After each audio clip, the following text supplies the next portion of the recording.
Assalamualaikum warahmatullahi wabarakatuh. Perkenalkan nama saya Fitri Yani Nurusada dengan NIM 2003-12026 dari kelas A20 PAU. Tujuan saya membuat video ini yaitu untuk memenuhi tugas mata kuliah Audit Sistem Informasi. Di sini saya akan mempresentasikan bagaimana cara memulai audit sistem informasi. Sudut pandang audit. Sebelum melakukan audit, kita harus dapat memperkirakan besarnya skor resiko dari berbagai macam transaksi yang telah terjadi. Skor resiko tersebut digunakan untuk menentukan jenis audit mana yang harus dilaksanakan terlebih dahulu.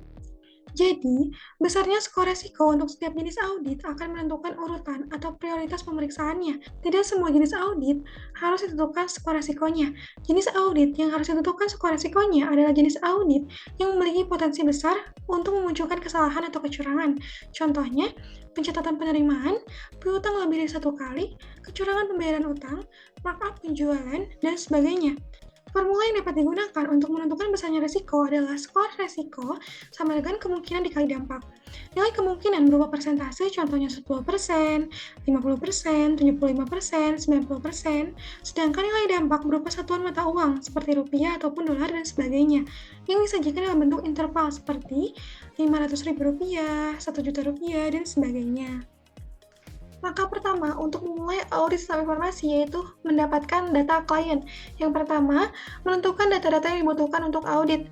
Di sini terdapat beberapa kriteria yang dapat digunakan untuk meminta data dari klien adalah sebagai berikut. Ada jenis-jenis data yang dibutuhkan, tipe file data seperti format Microsoft Excel, Access, DBF, Command, Delimited Format, text file, dan lain-lain.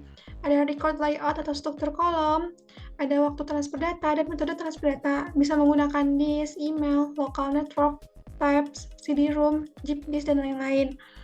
Yang kedua, menentukan data-data yang dibutuhkan untuk audit. Beberapa media yang dapat digunakan untuk transfer data adalah sebagai berikut, ada floppy disk, ada flash disk atau memory card, ada email, ada tab, ada hexdrop disk atau zip disk, ada FTP or network transfer, ada CD-ROM, ada web hard drive.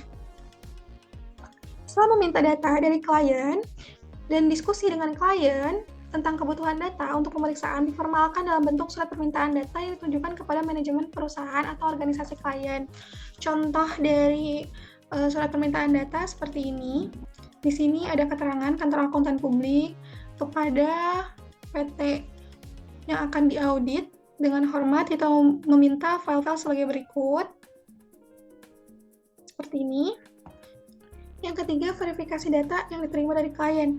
Data yang diterima dari klien sebaiknya diverifikasi terlebih dahulu sebelum diproses lebih lanjut agar auditor dapat melakukan konfirmasi kepada klien jika data yang diterima tidak lengkap atau tidak akurat, dan memastikan bahwa semua data dapat terbaca dan diproses menggunakan Microsoft Excel atau perangkat lunak audit. Yang akan digunakan prosedur verifikasi data adalah sebagai berikut. Yang pertama, bandingkan data dalam bentuk cetakan atau hard copy dengan file paling tidak 100 record pertama tergantung jumlah record yang ada. Yang kedua, hitung total data kunci atau key data dan pastikan jumlah tersebut sama dengan jumlah yang dihasilkan dari komputer klien. Yang ketiga, pastikan jumlah debit dan kredit pada jurnal neraca dan lain-lain seimbang. Yang keempat, cek urutan nomor seperti pada nomor faktur, invoice, nomor jurnal, dan lain-lain. Pastikan tidak ada yang ganda atau yang terlewat. Yang kelima, pilih sebuah sampel data dan telusuri informasi tersebut dalam record-record yang berhubungan. Dan yang terakhir, memulai proses audit. Di sini mulai proses audit dapat dimulai dengan menjalankan program audit dari akun yang memiliki skor resiko tertinggi.